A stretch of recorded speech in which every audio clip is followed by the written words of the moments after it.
Hypopressives is a great thing to try if you're struggling with a weak pelvic floor, if you've been told you've got a weak pelvic floor and any associated problems with that. So maybe a bit of urinary incontinence, a bit of leakage when you sneeze, cough or laugh. Maybe you've got some other symptoms of pain or bulging or tension, heaviness. It can be a signal that you have a prolapse. You may have a prolapse diagnosed.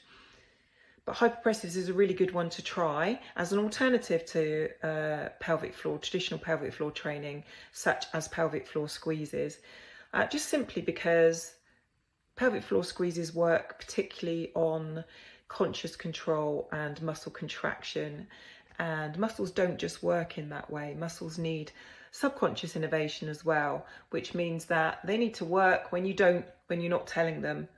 So to stabilize you, to support you, to add a bit of strength and function. And that's where hypopressives comes in. The breathing re-engages the diaphragm and the pelvic floor. So it restores that relationship between the two and all of those deep core muscles. So it's not about a six-pack. It's not about great looking abs. It's about muscle function. It's about how you function on a daily basis, so you'll be able to go about your daily business without worrying about leaking or making your symptoms of a prolapse worse.